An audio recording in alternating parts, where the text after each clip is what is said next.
मुसलमानों में बहुविवाह प्रथा पर रोक की मांग। बहुविवाह पर रोक लगाने को लेकर सुप्रीम कोर्ट में याचिका लगाई गई है। याचिका पर सुप्रीम कोर्ट का केंद्र सरकार को नोटिस।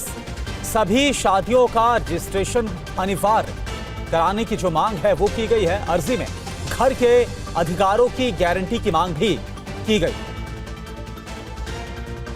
तो ये बड़ी खबर आपको बताएं, मुसलमानों में बहुविवाह प्रथा पर रोक लगाने की मांग की गई इस याचिका में। और पीयूष पांडे इस वक्त हमारे साथ है। पीयूष, क्या है इस याचिका में और जो सुप्रीम कोर्ट की तरफ से अब इस पूरे मामले पर केंद्र सरकार को जो नोटिस दिया गया उसमें क्या है?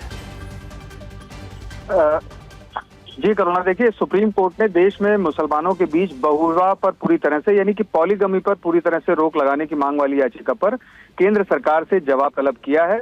और इस मामले पर केंद्र सरकार को 4 हफ्ते में अपना जवाब देना है। क्योंकि पहले सुप्रीम कोर्ट तलाक बिद्दत यानी कि ट्रिपल तलाक जैसे इशू पर अपना फैसला दे चुका है और उस पर पूरी तरह से रोक लगा चुका है। और इसके बाद हलाला, तलाक हसन और अहसन ऐसे कई मामले सुप्रीम कोर्ट में पहले से दाखिल हैं। इस मामले पर महिला अधिकार कार्यकर्ता जाकिया सोमन की ओर से याचिका दायर की गई है और सभी शादियों का अनिवार्य रजिस्ट्रेशन कराने की मांग की गई है। चूंकि जो मुस्लिम समुदाय में शादियां होती हैं वो पर्सनल लॉ के तहत गवर्न होती हैं और उनका रजिस्ट्रेशन जो होता है वो मौलवी साहब करते हैं।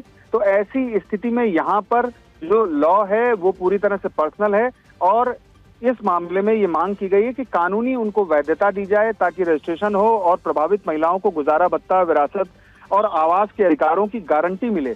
यही वजह है कि बहुविवाह के खिलाफ ये पिटीशन फाइल की गई है और उस पर रोक लगाने की मांग की गई है। जी शुक्रिया पीयूष इस पूरी जानकारी के लिए।